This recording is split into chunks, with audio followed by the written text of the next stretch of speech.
మంచిర్యాల జిల్లా చెన్నూరు మున్సిపాలిటీలో 9,55,00,000 రూపాయల నూతనంగా నిర్మించిన ఇంటిగ్రేటెడ్ మార్కెట్ సముదాయ భవనాన్ని మంత్రి వివేక్ వెంకటస్వామి ప్రారంభించారు. పట్టణంలో ఆటోలు కూడా వెళ్లలేని రోడ్లను తాను వచ్చాకే అన్ని చోట్ల సీసీ రోడ్లు వేసి అభివృద్ధి చేసినట్లు మంత్రి తెలిపారు. కూరగాయల మార్కెట్ వ్యాపారస్తుల కోరిక మేరకు వెజిటేబుల్ మార్కెట్ ఏర్పాటు చేసి అందరికీ అందుబాటులో తీసుకొచ్చామని మంత్రి వివరించారు. చెన్నూరు ప్రభుత్వ ఆసుపత్రిలో డయాలసిస్ సెంటర్లో వల్ల చాలా మంది రోగులు చికిత్స పొందుతున్నారని మంత్రి తెలిపారు. త్వరలో మాతా శిశు ఆసుపత్రి కూడా ఏర్పాటు చేయనున్నట్లు మంత్రి వెల్లడించారు. ఈ కార్యక్రమంలో మంత్రితో పాటు కలెక్టర్ కుమార్, దీపక్ అధికారులు పాల్గొన్నారు.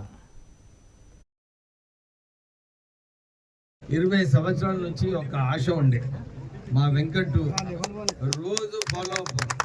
నేను ఎమ్మెల్యే అయిన తర్వాత వారు అన్నారు, సార్ మాకు ఈ జాగా ఉంది, మాకు మీరు నిధులు పెట్టి ఈ అంబేద్కర్ భవన్ కట్టాలని చెప్పి వారు చాలా ఉత్సాహంగా నా పైన ఒత్తిడి తీసుకురావడం జరిగింది. నేను ఫస్ట్ శాంక్షన్ మన చెన్నూరులో ఇక్కడ ఈ అంబేద్కర్ భవన్కి 20 లక్షల రూపాయలతో కట్టమని చెప్పి నేను శాంక్షన్ ఇవ్వడం జరిగింది కలెక్టర్ గారు.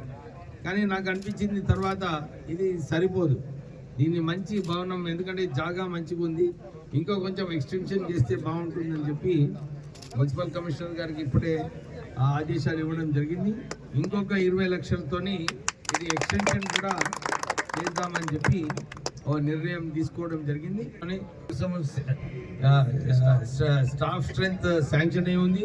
నేను నిన్న దామోదర్ రాజనరసింహ గారితో కూడా మాట్లాడాను.